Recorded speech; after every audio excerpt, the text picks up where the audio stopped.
Hello, welcome to Emotional Support Knits. My name is Ginny and I'm coming to you today from my cozy little knitting corner. It just makes me so happy because if you're a returning viewer out of my 34 subscribers, you know that this is a privilege for me. It's something that I need to earn for just to record it in this setting. And I got that today, so I'm super happy. Okay, what I'm wearing. I am currently wearing this nice, cute looking silky dress. Oh, you can see my neighborhood from here. And then this brioche cardigan. I did not knit this. It was a gift knit from my sister. Back in Korea, I think about 1 to 2 years ago, there was this fashion trend where during summer, a lot of K-pop stars are wearing like strappy dress or strappy cami. And then just layer something with this type of like cardigan that just kind of slips off from your shoulder, so you can kind of show your shoulder line but not like exposing your entire upper like chest area. I think in Korean culture, showing legs, like showing a lot of your bottom part is not very provocative, but when it comes to showing your boobie area a lot and like shoulder, back and stuff like that, kind of considers a little provocative. So a lot of people tend to just wear t-shirts during summer, and if you are trying to wear like a sleeveless top, it would be something that has like a square neck or a boat neck where you can cover your cleavage to be modest. So yeah, this was kind of a trend, and my sister knitted this, thought that she's gonna wear it a lot, but turns out she realized that she doesn't really wear it that much, so she gifted it to me. And I also don't really wear it that many times because it's hot. And if I'm just wearing cami here in the US, it's because it's cami weather. Like it's because it's that hot where I need to wear just the normal like spaghetti tops. Yeah, so it was kind of tricky to layer, but today I got this really nice like silk slip dress, and it is raining outside and my office is a little chilly, so I thought I'll just wear this, and it feels very cozy and warm, very soft. I think this is knitted with alpaca, and something that's amazing is these are brioche. So yeah, mad brioche on this cardigan. And I really like the wrist, is so fitting for me. So it just kind of makes this really cute puff sleeves. These are type of adventurous choices that I generally don't do on my knitting piece.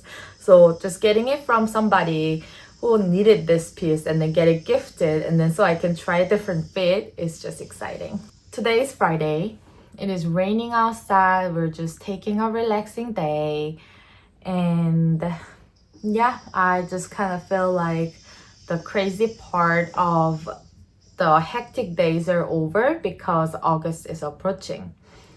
And I have a finished knit to prepare for the August. About 3-4 days ago, I cast it on the Ranunculus and I finished it. It took me like 3 days. It just flew out of the needle. I think part of it is because I've been knitting a lot of garment with 3.5 millimeter needles or 3.3 millimeters needle. I'm keep trying to say 3.0 millimeters needle, which is super weird, but yeah. And then this being 5.5 millimeter needles because the yarn was a little bit thinner, so I just wanted to make it a little denser, so I sized down the needle recommended from the pattern. So yeah, it just kind of flew out and then I'm done. The yarn that I used was Fiber Natura papyrus yarn that I introduced as an acquisition a few episodes ago. And yeah, the reason why I bought that yarn was I saw somebody else's ranunculus that was made with Fiber Natura papyrus, and it just looks like the yoke looks just popping. And I'm like, okay, that's the yarn for ranunculus, I guess. So yeah, I bought that from Etsy shop. there are not that many US stores that carries that yarn. And I think part of it is because the yarn is just really cheap. It was $4 per skein. So when I got 5 of them, and it was total of $22 plus shipping. And then I ended up only using 3.5 skein. So I still have 1.5 remain. So that's amazing. And yeah, I bought more yarns from that Etsy seller. So more yarns are coming. I don't really have acquisition, by the way, because they haven't arrived yet, but I've been just counting days. It's like better come in here so I can cast on another cable yoke projects. And the reason why I made this yarn was to layer it with this silk dress. So let me just try this one out. So I was thinking about, oh, what would be a good way to use my knits and then just not only wear it with jeans to make it super boring. And I thought with my body shape, I think it might be better if I wear some midi length dress and then layer it with cropped like t-shirt knits. And that's why I bought this dress. And let me show you. See? Like this is kind of a length that I was trying to go for because my belly fat, like my belly starts from here. So this ribbing covers it perfectly. And if I go a little bit further, my room is really dirty. So this is how it looks like. I think it looks really elegant with the silk fabric. And it just like, when I'm thinking about, oh, having my purse over here, just looks really good. I got this dress from Queen's shop. So even though it was 100% silk, it was not as pricey. So I got this flower pattern and the olive green color to kind of match my skin tone and my general color theme. So I think this ranunculus will be really good layering piece. One thing I don't really like about this ranunculus is how my ribbing looks like. It's so like, I don't know, like too flowy, I think. It's just like the ribbing is just too loose. So when I'm wearing it, you can see that it's floating. And I kind of hate that. Like I hate how it looks. Just like destroys the whole vibe of ranunculus. With this pattern, I think this time when I was finishing it, I've already made like 3 different ranunculus, but every time when I do it, I just try to use the traditional bind off. And with this one, I felt a little adventurous, so I went with elastic bind off. And I'm quickly realizing elastic bind off is not the way to go.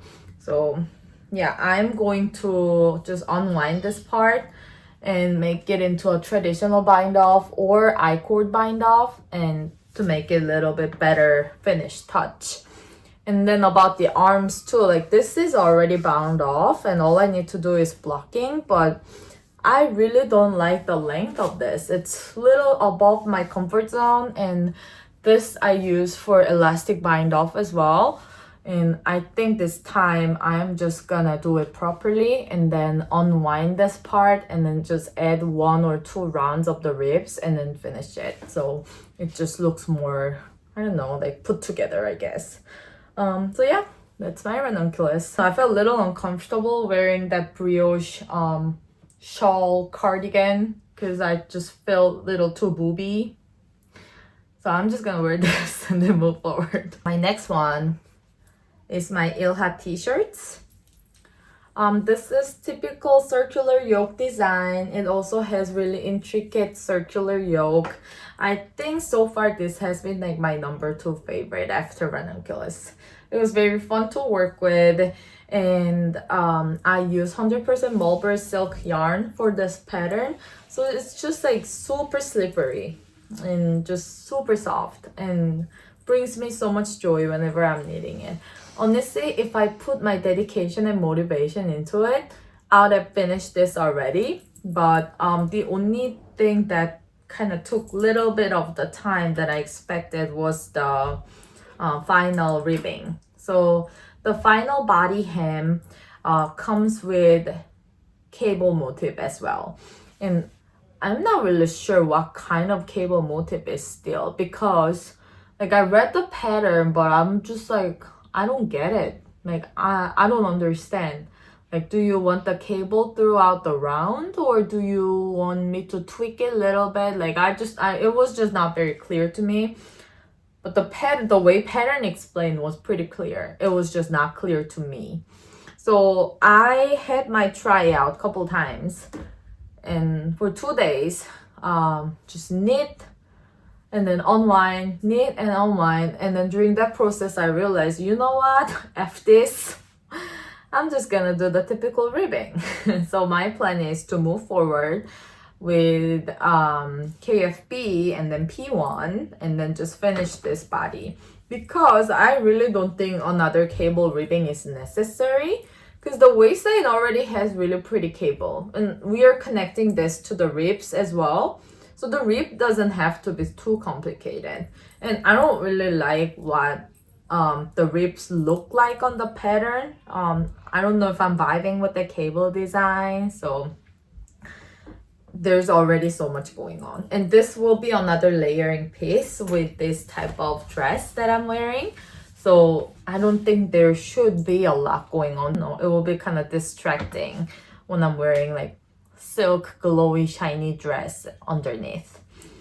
So yeah, I'm really excited to just finish this, so that might be something that I'll be working on next week. And another one that I casted on about 48 hours ago, I casted on this Lille Peacock tee by Lene. It's for my boy. So I'm doing it with this cute aqua blue color. And yeah, it will be great summer t-shirts for him. I just kind of realized that, you know, when I'm like searching for the pattern, I kind of opt out on many patterns just because there's a girl picture on it. And my brain just immediately recognized it as girls' clothing. But you know, like in the knitting, there's no gender. So even though there's a girl picture on the profile, doesn't mean that it's a girl's t-shirts only. You know, it can just be boys' t-shirts. And Lille Peacock tee was one of that example too. There was a girl picture, but then the t-shirt's pattern it just looks unisex. Like, it's just a cable yoke design. So I thought, you know, like, it's my own prejudice that's reflecting when I'm browsing on the pattern, so I should stop doing that. And if I like certain thing, I should just go with it. So I cast it on the Lille Peacock tee, and yeah, I'm really glad I cast it on for my boy, because it just looks super cool and amazing. A lot of the patterns that has boy on their front picture looks pretty basic. So yeah, I think I really wish more knitters put boys picture on intricate cable yoke design or something that has more like fancy in it. Then I think it will help viewers to kind of lower down their own prejudice, so it will just kind of help each other. I don't even know what I'm saying, but what I'm saying is I cast it on this. And I use this yarn, Crafter's Secret from Hobby Lobby, $2.99. So yeah, I'm excited. I showed it to him. He really likes it, so I'm gonna keep going. And the pattern is very user-friendly, so it was just easy to follow. It's just a cable chart at some point after the raglan that you just need to follow it through, and there's not much going on. It's purl stitches, yarn over, combination. So yeah, the sequence just makes it all. And my another current whip, this is kind of getting old, so I think I better kind of finish it at this point, because after the yoke, it's been going so slow. But yeah, she's also facing the rib line, and I've decided I'm going to make this into a longer sleeves, because the yoke design, I just feel like it's not gonna cut it if I just make it into a short sleeve. See, like if I just put it like this, it just kind of looks weird with deeper like colored pattern. So I'm thinking about making the body a little bit longer, just something to kind of layer it with like jeans, like straight jeans or leggings, and then make this into a longer sleeves t-shirt. I think that just makes better sense with how dense the fabric is. Looking at this pattern, yeah, I better finish it already. Like, It's been taking so long. And whenever I'm distracted on the other project, she's just staring at me like, girl, you casted me on like about 2 months ago. What are you doing? And I'm just like, yeah. So it's about time. I finished my like major pieces that I was working on. What was it? I don't remember, like the cardigan and stuff like that. And I finished my Ranunculus. I'm almost getting towards finishing my Ilha sweater, and my Alpine bloom just needs to be my mindless stockinette piece, and kids clothing just comes in super fast. So I am thinking about a lot of projects these days. I'm thinking about casting on my Ingrid. I'm thinking about using my Noro yarn. Thinking about using this gorgeous for my Ingrid sweater. And thinking about making something with this sadness scarf. I'm thinking. So yeah, I might add more cast on, but right now I'm in that period where if I want to cast on something, I want to finish what I already have. Then I'll be move on to the fall seasons, and my summer knits can just be like, okay, kind of resting in peace, and I can actually use it. So that's where I am. So another thing that I was planning for today is going through the 26 questions of get to know me as a knitter. And I think I'm gonna do these questionnaires while knitting. So yeah, I'm going to knit and go through these 26 questions. And I'm going to knit my Alpine bloom because it's just a stockinette. So question number 1 is, do you consider yourself a beginner, intermediate, or advanced knitter? I feel like I'm somewhere in between beginner and intermediate. Like, I'm not even trying to be like, you know, modest or anything. Like, I'm not trying to be humble. Like, I genuinely feel that way. Like, people sometimes like say that, oh, you're like definitely advanced knitter, you're so good at knitting, like look at all the pieces that you make. But then, you know, like in the process, I do not feel that way at all, because every pattern is different, and some patterns I don't know what I'm doing, and there are so many times I need to see the YouTube videos, and there are still so many things that I've never done before. So in that manner, I feel like I'm somewhere in between beginner and intermediate. Definitely beginner for color work, but cable work and just normal like raglan knits, I think I'm an intermediate. But also there are times I'm like making a mistake and have no clue how to fix it. So second is, how old were you when you learned how to knit? It kind of goes long way. I think I first learned knitting when I was like 7, 8. My mom was a knitter, so she taught me how to knit. But yeah, like, but that was just like the knit stitches I made a couple times, and like I didn't do anything fancy after that. I started knitting officially during COVID time. Like, I had that memory of me learning to knit as 7 years old, and that memory felt so wholesome. So I wanted to try knitting, but I just didn't know how to like start. And COVID time, it hit, and then I'm like, you know what? This is the time where I can start the hobby, because I felt so restless every night. Like, just same old TV show, same old movie, same old video games. It was not very like entertaining for me. So I started knitting, and then I made a scarf, and then I later I started like knitting Twitter. My Twitter friends were like, if you made a scarf, you can try sweater. So I tried the V-neck sweater. During that time, I didn't know how to read the pattern yet. So I watched like YouTube video walkthrough of some kind of like V-neck sweater, and then I finished it. But while making it, like I made a hole. I didn't even know how to fix the hole, like the missed stitches, and then it made a gigantic hole.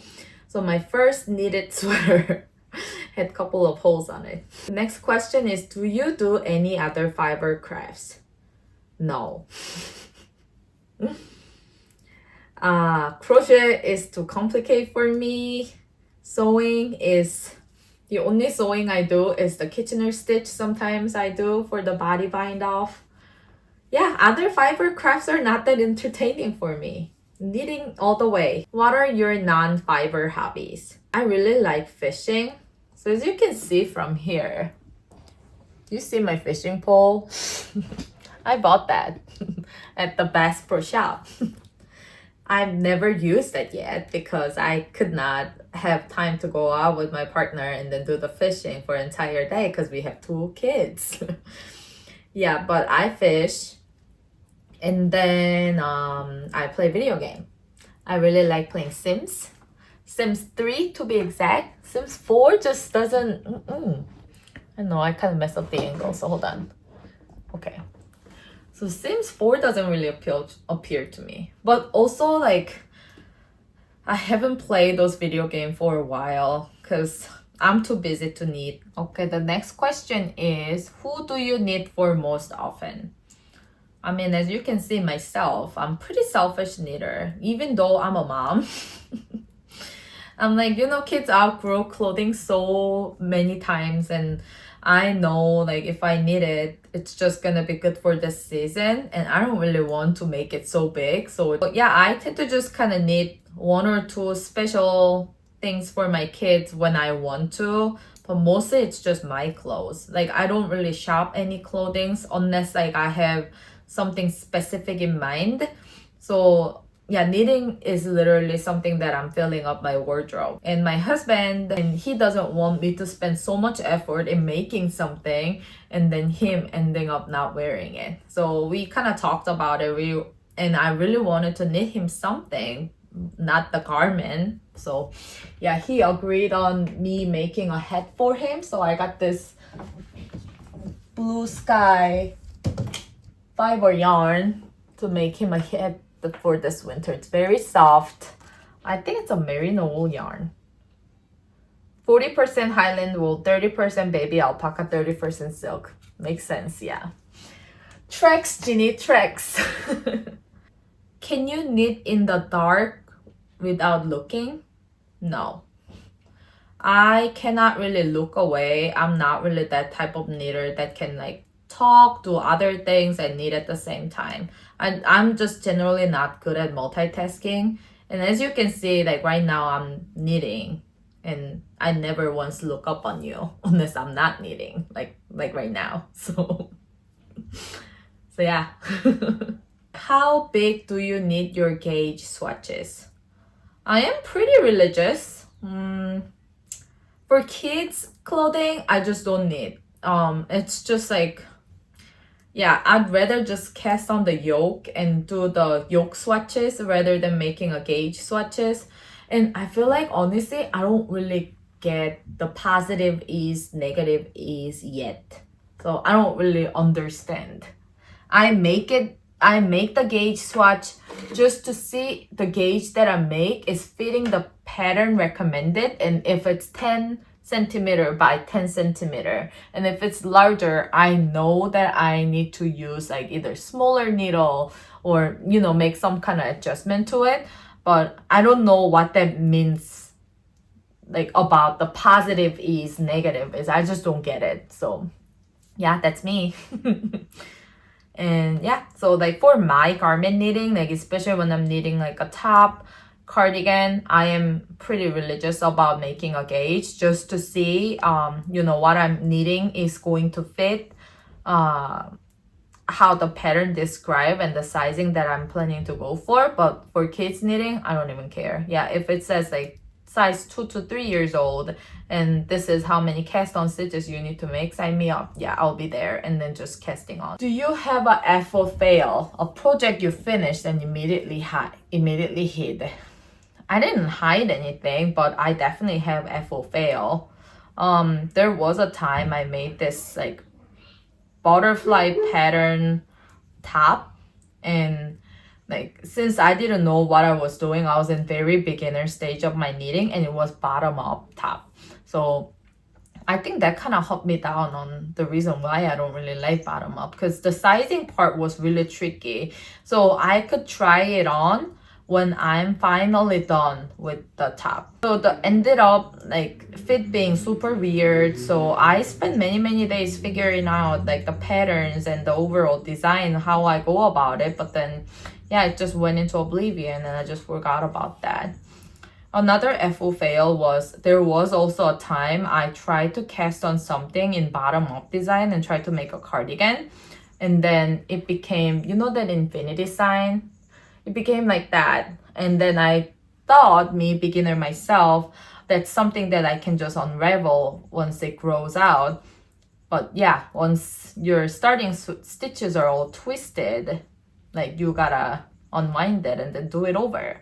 I didn't know about it in the beginning. So I almost finished the entire project and I tried to unravel the bottom part and it was not getting untangled.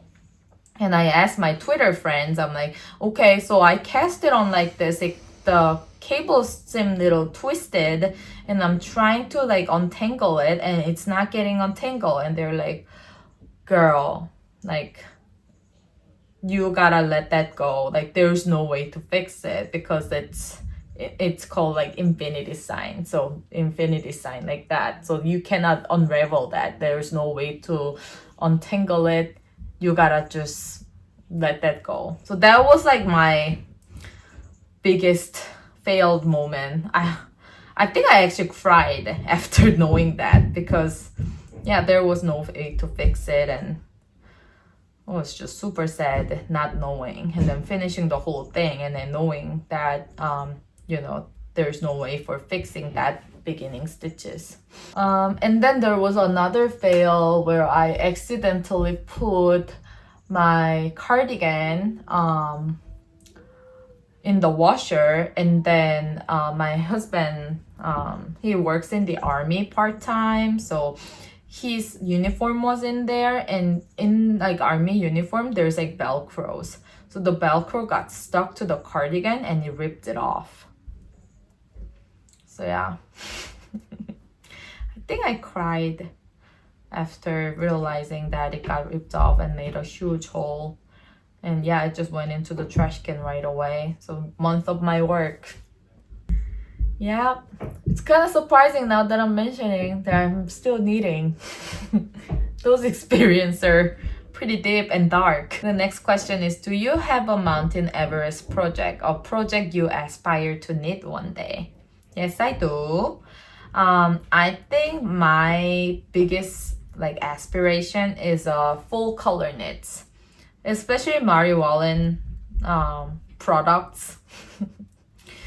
Just yeah, the pearl color work, I don't know, and then the little by little color work where you have to sew it all together. Those just seem so I don't know, so gigantic. Something that I actually need to climb on and conquer. And in that manner, Mary Wallen knits have been just my, oh, I wish I can try this someday kind of knit. I know if I just like put my feet down and then try it, I'll be able to make something out of it. It's about like, you know, it's always about the learning curve and just knowing what you are doing and then you get used to it. And then, you know, like you finish the piece. That's just all about the learning curve when it comes to knitting. But yeah, Mary Wallen knits, I really want to try that at some point. But right now, it just stays as a dream knit because I'm also distracted with other projects that's in my mind. And this or that. Metal needles or wood needles? Wood needles, 100%. Metal needles are good for cable knitting though. So I don't really have like a big, huge, I don't know, like repulsion about certain needle type, but I definitely prefer wooden needle because it just fits the aesthetic. Like when you're knitting, like you're knitting with wooden needle. Like when you're imagining about a lady knitting, they're not knitting with metal needles, you know? So that's kind of basic image that I have. And some wooden needles that I have, I now know what wooden needles that I really prefer. So I stick with those and I stay far away from Jiaogu bamboo. Yarn in your right hand or yarn in your left hand? So I recently changed to continental, so it's definitely left hand. You wanna see how I used to knit? So I used to knit yarn on the right needle, and it's called flicking method.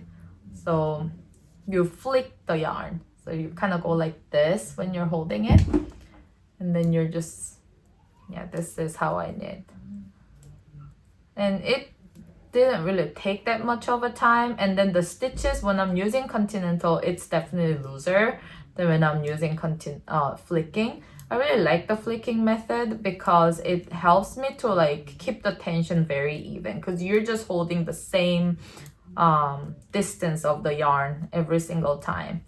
But yeah, with the color work, I really wanted to try the color work, and I also heard the continental helps with stockinette speed. So I tried it and switched it now, so now I'm a continental knitter. But when I'm doing the cables, I still go with the flicking, and then when I need to do a lot of like purl stitches, I still go with flickings too. Flat or in the round? Does anybody like flat knitting? Of course, in the round. Process knitter or product knitter? I think I'm definitely a process knitter, but also doesn't mean that, you know, oh, like I would like to stay in body knitting for like next 3 months, or oh, like 2 stitches make me happy, kind of. No, it's not really like that. Process knitter means like I'm okay with many whips. It doesn't bother me that much. And to me, product knitter is like you gotta have one whip at a time. So in that manner, I'm a process knitter because I'm okay with having multiple whips. Sweaters or socks? I've never done socks, so sweater all the way. Okay, my partner's trying to put my kids down for nap and they're just running everywhere. So yeah, you're hearing that. I don't even have enough clothing to wear from my knitted piece because my knitting career is not that long yet, so I have more clothes to make. Cables or lace? Cables. Alpaca or mohair? Mohair. Alpaca kind of itches me, depends on the fabric.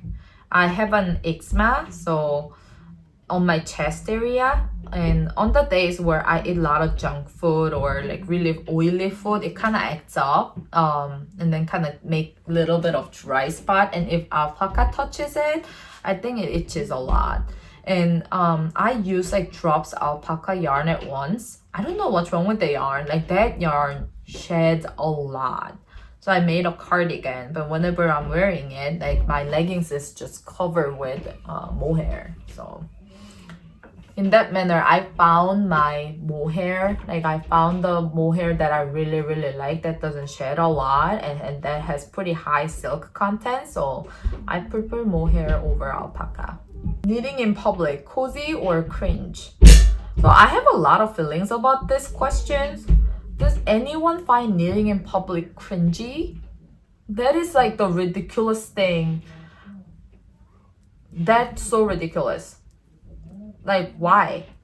Why is it cringy? Because what? Like, I'm minding my own business? Yeah, I don't have any problem knitting in public. And whoever thinks that knitting in public is cringy, like, reevaluate yourself. Like, don't try to be so self-absorbed. People don't really care about you as much as you think other people are.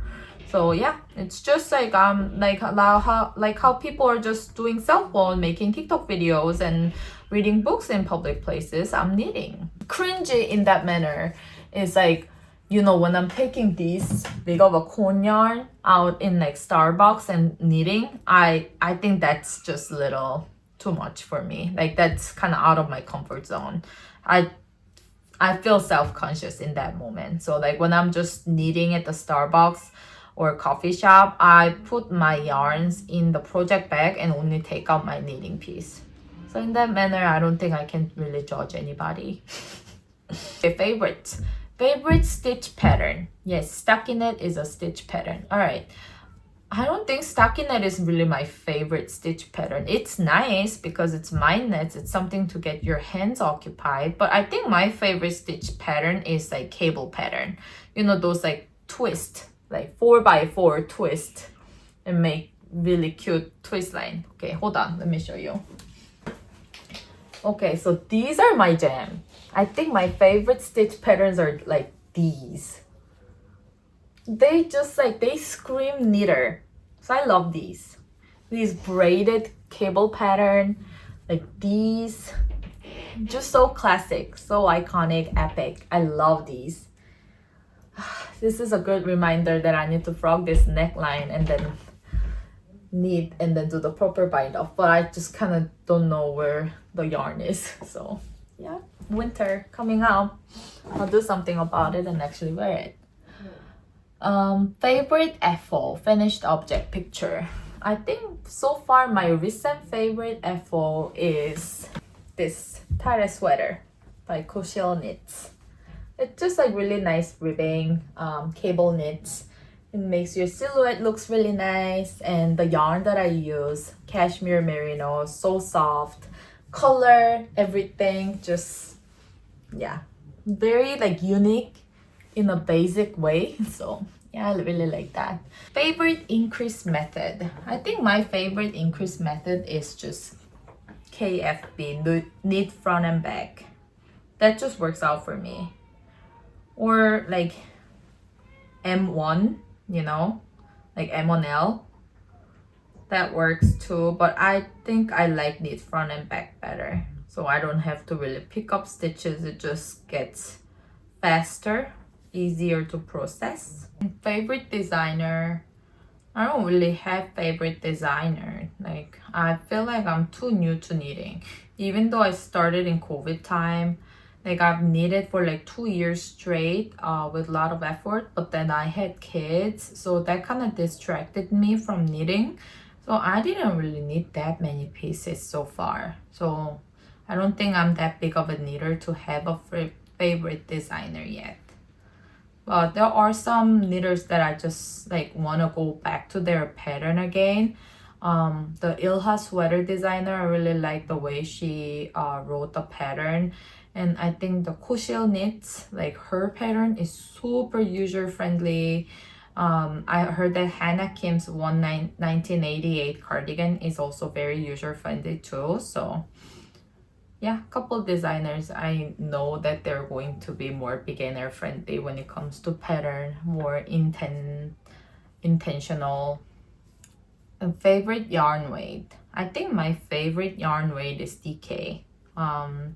And sports weight is fine. Favorite fiber, cashmere, silk. Yes, let me be that person. I'm just, yeah, I really like super soft fabric, merino wool. Yeah. Where do you like to shop for yarn? Local yarn store and some online.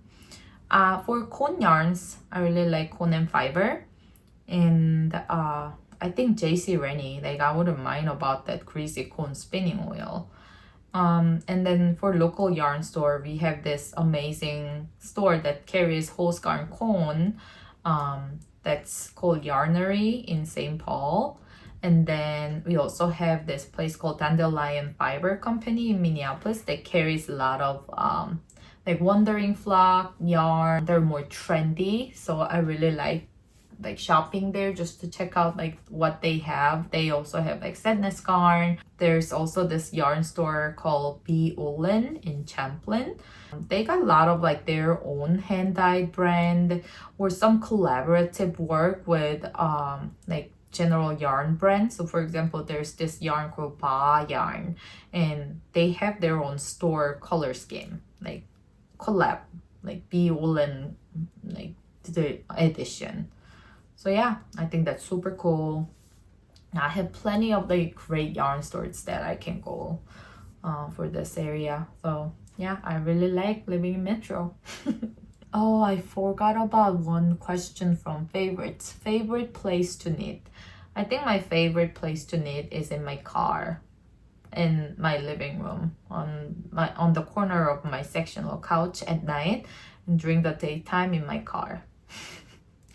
Just like coffee shop doesn't make me very comfortable. Like it's just like I'm so used to like be by myself, and I think I'm comfiest where I can just be me And normally that's like my private places, like my living room or like my car. Which knitting content creators are you loving at the moment? I think I also recently found Rachel is knitting. I really like her content, and this question was actually in her videos too, where she was going through 26 questions at some point, and I got the idea, like I got inspired. Oh, you know, like it will be really fun if I bring that up to my channel, because it sounds like such a fun question any knitter wants to go through. And then just the OG knitting traditions, Inga. Just something about her channel that's so relaxing to me and just so cozy and comforting to me. I love her voice. I just really like everything about her at this point. I'm like so OG fan to the level where she has like so many episodes, like 100 something episodes. I watch all of them. So yeah, you know how crazy I became when I'm like obsessed about something. And with Rachel, I started watching from episode 1, and it gives me hope because I think she doesn't have that many episodes, but she also has like 80 something episodes, and I've been watching it from her like day 1 of podcast. And since I also just started podcast, it gives me some courage. And then I'm like, okay, you know what? It's about consistency more than anything. Like, yes, great lighting helps. Yes, camera angle helps, but it's about the internal thing that I need to set it straight within my own to keep going and then just keep doing what I like and just enjoying the process, just like the knitting. So yeah, on the days where I felt a little discouraged by the YouTube because the views are not really meeting it right, or you know, I feel like I'm putting a lot of effort in this, but it's not really coming out as a result. Those podcasters' older video also gives me a really good motivation for me. I'm like, you know what? I'm not trying to become like a Mr. Beast of the knitting. Like, I'm just trying to find my own community, and that takes time. So that's a good affirmation that I'm giving to myself. So yeah, that's all I have. I hope this video doesn't turn out as lengthy as how I feel right now. And I'm really glad that we went through some get to know me questions and some knitting time. Maybe I can kind of put these details in on each video if I don't have a lot of acquisition or projects going on. If anyone likes it, please let me know. Your comment means a lot. Like even just one comment, that makes my day. So yeah, I hope you're making something that makes you happy. And I hope knitting becomes your relaxing method and your little ground exercise. And I hope you're making amazing piece. And take care of yourself.